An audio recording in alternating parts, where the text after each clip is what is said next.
Hi, this is James Tarantino from Positive Psychology Class 2. I am here doing my Project P1 Happiness. I'm here with my oldest friend. I've known him since early elementary school, Graham. Say hi, Graham. Hi.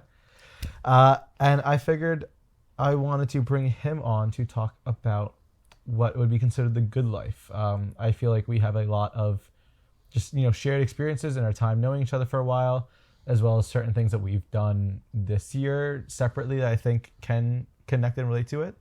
Now, Graham here was a film major, Yes. doesn't really know much anything about psychology. No. But I feel like I'd tell you a little bit about the psychology of happiness and see what your viewpoints on it could be. Okay. So there are two main viewpoints about what is the main view of happiness. There is the hedonic view and the eudaimonic view. The hedonic view is all about maximizing pleasure and minimizing pain, about finding things in life that are enjoyable to you, finding the pleasure, while simultaneously avoiding anything that would cause you sadness or disappointment, anything that's bad in your life. The eudaimonic view is in quotes, the good of all goods. It is about finding stuff that is more on personal well-being than just about pleasure, about finding your inner potential, living up to your fullest, doing stuff that is your talents. For you, that could be film. But there are, each view is important. Which one do you think that let's say you show more in your life?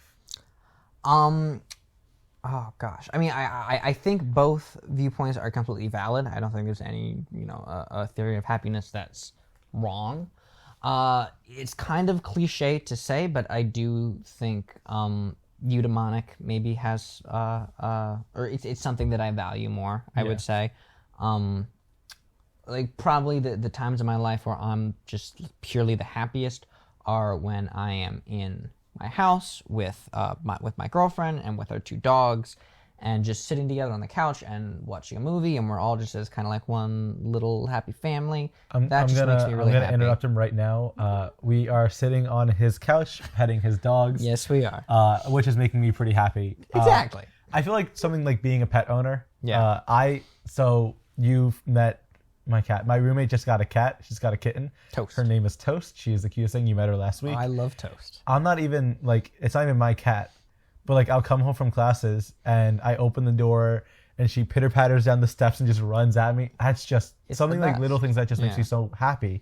And I feel like that's more than hedonic. I feel like even for me, it's not my cat. I'm not the owner, but just getting the pure contentment of just seeing the other life being happy for me that I'm doing this is pretty cool. Well, one of the nice things about my dogs is that my girlfriend and I have had them literally since they were born. We met them the day after the day they were born. Their mom had a C-section and did not recognize them as her own and killed one of the puppies in the litter. So we've been helping to raise the puppies since they were brand newborns. And so to have seen these little dogs go from these tiny little newborn puppies that couldn't even open their eyes to now, a year and a half later, they're my dogs, and they love me, and I love them, and they bring me so much happiness. And so it's not constant, pleasure without any pain with them. There's a lot of responsibilities, being a pet owner and caring for these things. But at the end of the day, even sometimes if, they poop or pee in the house, or I always have to make sure that I find extra time to take them for walks and stuff. They're a lot of money, but, having them love me and cuddling with them and everything, it makes it all worth it. And just in any relationship, there's no deep relationship in life that's easy. It always takes a lot of work, but I do think that a good positive relationships, either with my girlfriend or with my best friends or with my dogs, even though sometimes it takes work, those are the things that bring me the most happiness. No, I definitely agree with you on that. I think for me, what is more fulfilling, of course, is the eudaimonic. But I think currently in my life, things I don't say I'm searching for, but it's currently more been the hedonic side of it. Well, I mean, I don't know, because I'm going back to school. It's my first semester back after 3 years. And while it is a difficult transition from working full time and spending the rest of my time kind of really doing nothing to having a lot more responsibilities of school and work, and I'm paying rent again, and that's all something else. It's difficult but fulfilling. And I think that is an interesting thing that I like, it's not something I realize like when I'm right now, like at the time, I'm like, oh, this project's due in a week. I'm stressed. Let's get this done. But I know that all in all, it would be a lot more fulfilling to, work on this, something that's my talent, something that the psychology is calling for me more than just going out and drinking at the bar with my coworkers, which is a fun time, but it's not really anything that's as self-fulfilling as doing this. Yeah. Well, I do think maybe it's best when hedonic and eudaimonic happiness can kind of overlap. Like, I think the moments where you're kind of able to experience a bit of both are really happy. Like, I love, being here with my girlfriend and my dogs and having this little family atmosphere. But I also love when we watch a movie that we really, really like. Or I like sitting here and reading a book. And recently I've been trying to get into scotch. So, like, drinking a nice little glass of scotch, which that certainly I think would be hedonic. Like you're getting kind of the the immediate pleasure of a really good movie or a really good drink. But it's kind of also in a more eudaimonic atmosphere, I guess. So I think there's definitely overlaps, and you can, have a really fun time going out drinking with your friends, but then know that, the next day you're going to get up and you're going to work towards your dreams or your passions. Yeah. When they overlap, it can be something really special. Well, something that one of the main reasons I wanted to talk to you about this, besides the fact that you do film and have good quality equipment stuff. Thank you. Yeah. Is that we both went on trips this year. You and your girlfriend and her family all went up to Acadia National Park in Maine. Yes. And my family and I went to Arizona. We saw the Grand Canyon. We saw the Petrified Forest National Park. I don't think I ever actually showed you pictures from Petrified Forest. I made one in my new lock screen or new home screen. Okay. But like if you see the background, like, oh, that's beautiful. I feel like, yeah. Wow, that's gorgeous. Yeah. That's really nice. I feel like something like that is both a mix of hedonic and eudaimonic. Mm-hmm. Like at the moment, it definitely is more hedonic, that you're going to see something awe-inspiring and so as beautiful as something in nature, but the looking back on it and remembering it in your life is something that definitely could be more a eudaimonic, like more fulfilling. Like I haven't done anything like that again. I want to, but I haven't done seen anything as incredible in nature since then. I don't know if you have or you've done anything since then. Yeah, I mean, but my trip to Acadia with my girlfriend's family was definitely a mix of hedonic and eudaimonic pleasures. One of the best hedonic pleasures was when the first night we arrived, after spending all day in the car driving up there. My girlfriend and I went out into the town, and there was this little shop that sold cheesecake and wine, and it was like so fancy, and somehow they let us in, and Lauren and I were just sitting at this table, and they were giving us all these like complimentary stuff, and it was so good, and that was just like a great little unexpected hedonic treat. But then some of the best memories of the trip were kind of like with Lauren's family and just having fun bonding moments. Yeah. So it was a mix of both. Well, that's interesting because like there's certain things that like affect the amount of happiness. Happiness, it can be detailed in percentages. 50% of your happiness levels are genetic. So you can naturally be born happier or less happy, and that affects half the amount of happiness that you could have. Wow. Lucky 40%. People. What? Lucky people are born with the happiness genes. 40% of which are intentional activities. So I think that's something like going on trips, cheesecake and wine shops, spending the time with, like, being content with your girlfriend's family, sitting on a couch petting very, very cute dogs. Exactly. The best dogs. Yes.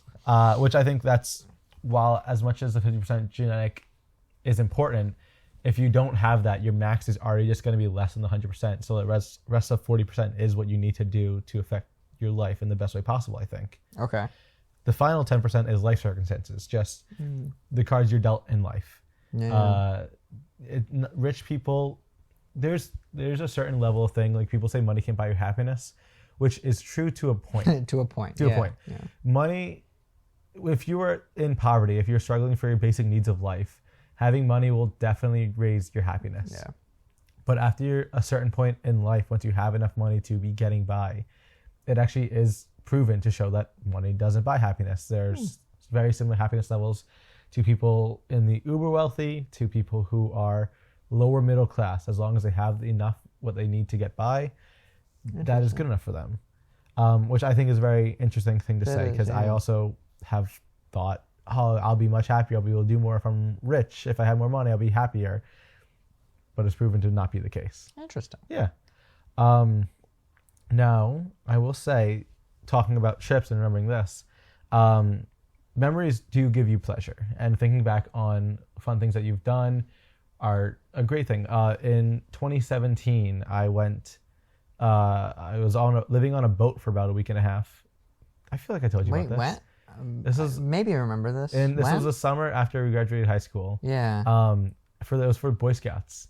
I was living on a boat for like a week and a half in the Florida Keys, and I snorkeled like every day. I don't remember this. Seriously? I feel like I told you about this. Oh my god! Wait, yeah. That's awesome. Yeah, it was sick. That sounds amazing. I feel like so at the time I was like, this was fun, but like we were going.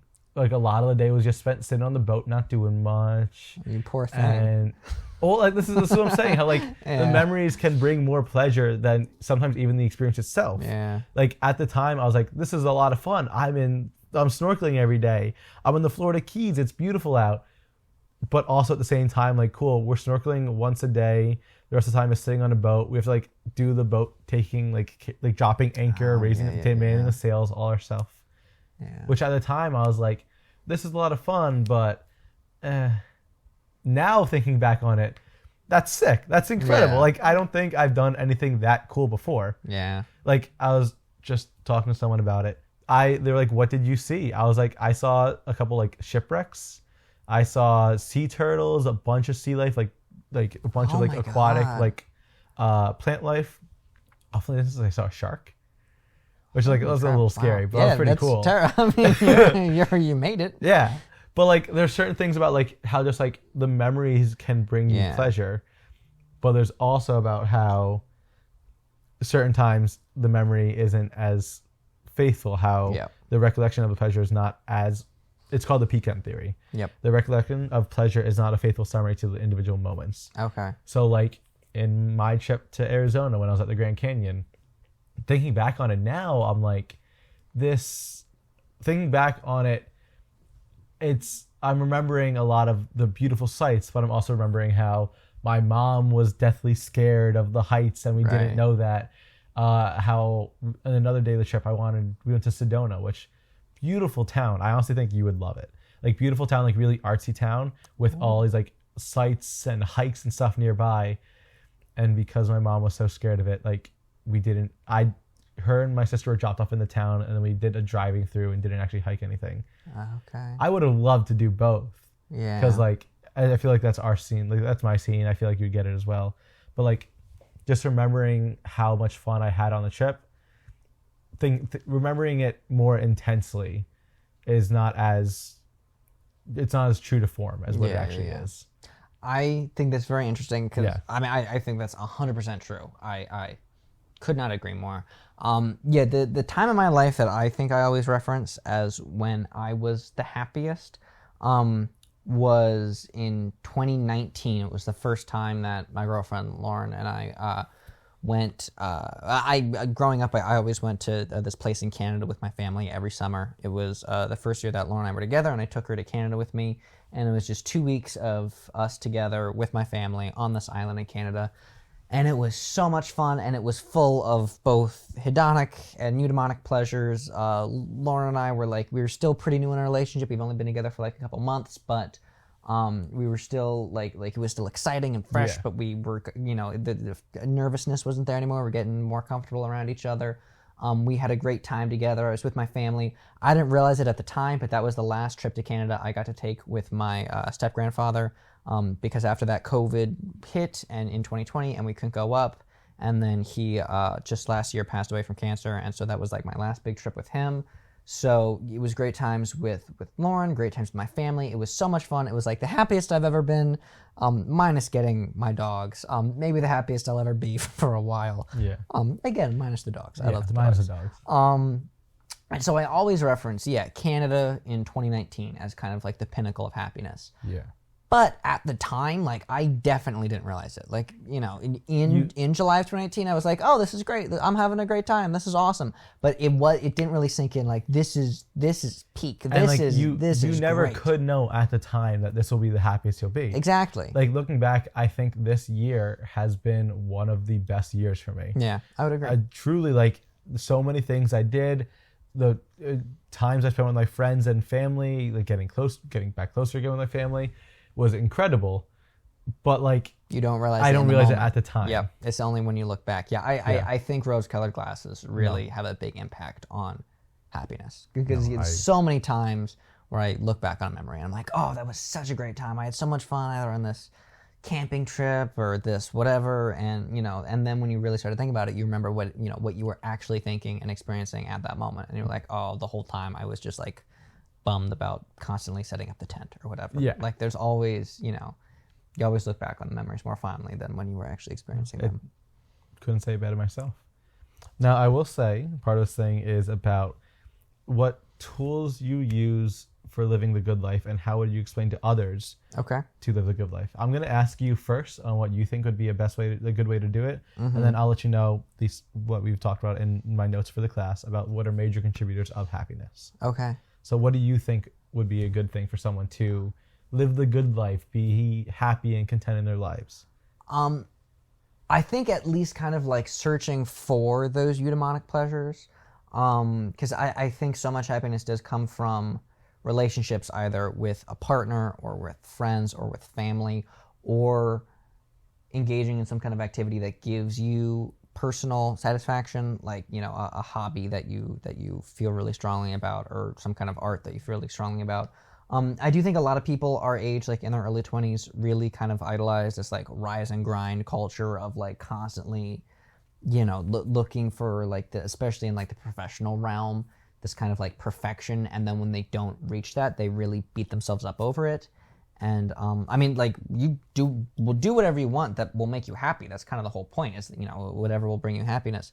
But I think people who are very young kind of beat themselves up when they haven't like reached perfection yet. And I really think you should focus on things that are gonna make you happy in more of that deeper, fulfilling way. So like seek those great relationships with people. Indulge in hobbies that really make you feel personally fulfilled. I think those are the best ways to quote unquote live the good life. I like that. I think that's you. And in the one pair of thing of notes we had that contributes to happiness, you also did list a few of them in your thing yourself. Awesome. Like some major contributors to happiness are having a number of quality friends, which you had mentioned in your thing. Yes.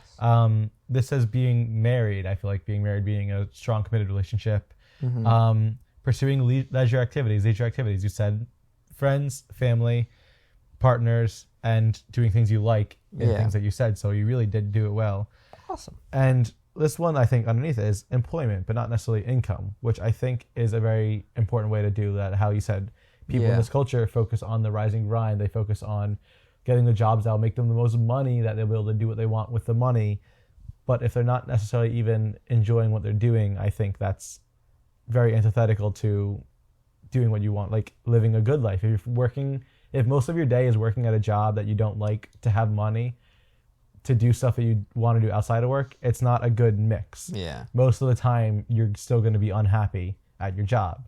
Yeah. So I think finding something that, while income is important, as we know, said money can buy a certain degree of happiness, doing stuff that you feel a calling to, feeling that your talent, something that would give your life more meaning is, I think, more important than just making the money. Yeah. I think it's ironic that we're saying this on a podcast, because there's so many podcasts out there that are like, I wake up at 5 o'clock in the morning and stare at myself in the mirror and tell myself I'm an alpha. And it's like, no, just like, be happy. Be happy. Sit on a couch, pet some and dogs. pet some dogs. Yeah. Really not much makes you happier than this. Exactly. You can't get much better. And I know sitting on a comfy couch with some this dogs. is mostly just going to be heard by my teacher, Mr. Yu, who told us that his morning starts every day. He wakes up, has a cup of coffee, and sits on his chair for his dog to sit on his lap. So I feel like I love that. Yeah. That's what it should be. Yeah. That's wonderful. Yeah. So I feel like little things like that, just being the content in your life, finding the eudaimonic view, things that just bring you wholesome contentedness Yeah. are what truly is probably the best way to make someone the happiness. To live the best life you can. I agree. Yeah. And still the hedonic stuff is. Yeah, like great it's too. Like, mixing yeah, the two, mixing but both. Yeah. yeah. Well, I wanted to thank you for inviting me into your house and using your equipment so we could talk about this. Thank you. But Mr. Yu, thank you for listening to this, and I hope that you enjoyed it.